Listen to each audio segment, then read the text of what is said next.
Hi everybody, it is July and summer is in full swing.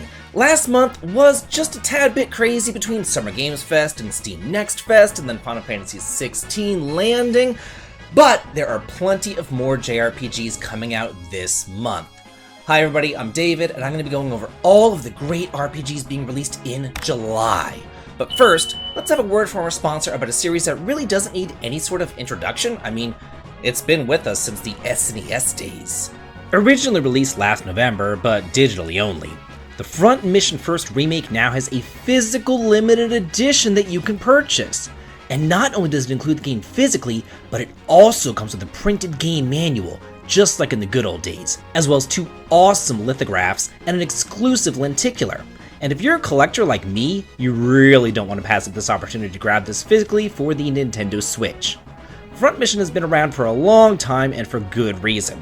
This is a mature tactical RPG where you pilot Vanzer mechs and engage in turn-based warfare. This remake sports new and improved graphics, animations, and effects, as well as rearranged and modernized soundtracks, and it sports a main story that exceeds 25 hours and up to 50 if you're a completionist, so there is a lot of bang for your buck here. And if you'd like to get your own, please follow the links in the video description. And now for our first game releasing here in July. Number 1, Altherium Shift, entering early access on the PC on July 6th. This is one that I'm seriously looking forward to. Ever since I first played the demo about a year or so ago, I've been raving about this HD 2D indie masterpiece. Not only are the graphics absolutely gorgeous, but it utilizes somewhat of a choose-your-own-hero system, kind of similar to that SNES hidden gem, The Magical Land of Woz. The story and gameplay will play out differently depending on who you choose, and from what I've seen and played so far, this could very well be the Chained Echoes of the year. Number 2, The Legend of Heroes Trails into Reverie, releasing for the PS4, PS5, Nintendo Switch, and PC on July 7th. Are you a Trails fan? Well, I mean, if you're watching this channel, more than likely you are. And here we have the thrilling conclusion to not only the Crossbelt and Erebonian arcs, but also the setup for the Calvard arc. Here you play as 3 different concurrent stories controlling Reen, Lloyd, and the Mysterious Sea, as they fight together to once again free Crossbelt and traverse the Reverie corridor to power up the characters and fight and build up your dream teams, and then go up against super powerful bosses. This really is not a good place to start in the series, but it's definitely a great ending to these 2 sagas. Number 3, the Atelier Marie remake, The Alchemist of Salberg, releasing for the PS4, PS5, Switch, and PC on July 12th. If you're not aware, this is actually a full-on remake of the very first Atelier game, which was originally released for the PlayStation only in Japan. But now it's getting a worldwide release. As this is a remake of a much older game, there are still some archaic mechanics present, such as a time limit, fatigue mechanics whenever you craft, and having to hire party members to help you fight before venturing out into the world to defeat all those little baddies.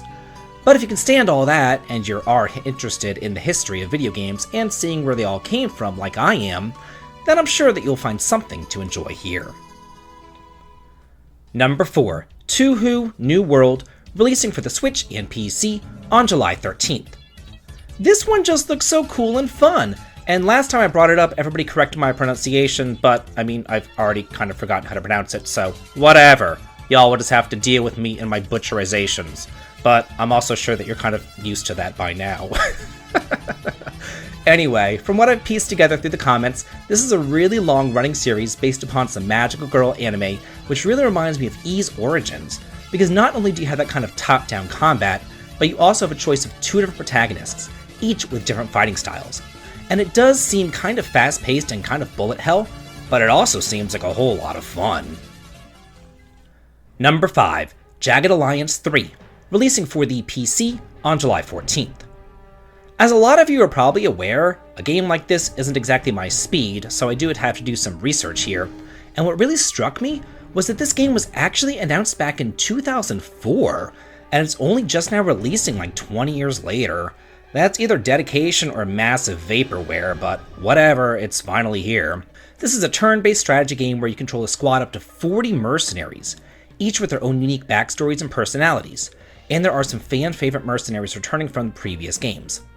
Interestingly, you can customize your weapons and you can actually aim at individual body parts, disabling the enemy kind of how Mustadio did in Final Fantasy Tactics. The plot isn't anything to write home about. Essentially, the president has been kidnapped and it's up to you and your squad of bad dudes to rescue him. Number 6. Might and Magic Clash of Heroes Definitive Edition, releasing for the PS4, Nintendo Switch, and PC on July 20th.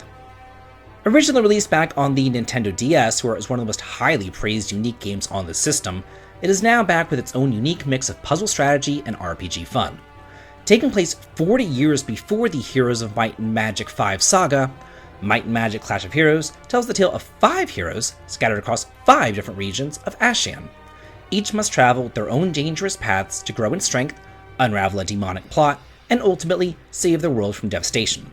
The Definitive Edition also includes all of the previous released DLC, refreshed character portraits, and expanded, fully reworked and rebalanced online mode, as well as tons of quality and life improvements too. Number 7. Crosstails, released for the PS4 and 5, Xbox, Nintendo Switch, and PC on July 20th. The strategy RPG renaissance continues.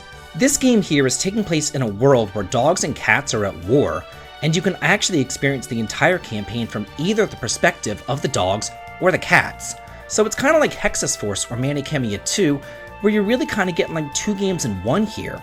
I love whenever developers truly add value to their games like this. This is turn-based in the same vein as Final Fantasy Tactics, and you can choose from up to 30 different classes for your characters, as well as skill trees and faith selections. No 2 playthroughs will ever be the same, and to top it all off, it just looks cute as a button! Number 8. Bungou's Ambition Awakening, releasing for the PS4, Switch, and PC on July 20th. I know, I've been pronouncing it this way since the NES days, so sue me. This is the 16th entry into the long-running series that I believe I first encountered back on the NES, but maybe I was just too dumb to pronounce it correctly and to really understand it. So I think that I kind of quit trying to understand them somewhere around the SNES era. But anyway, if you're into them, you can jump right on back into Japan's Warring States period, taking over the role of the daimyo.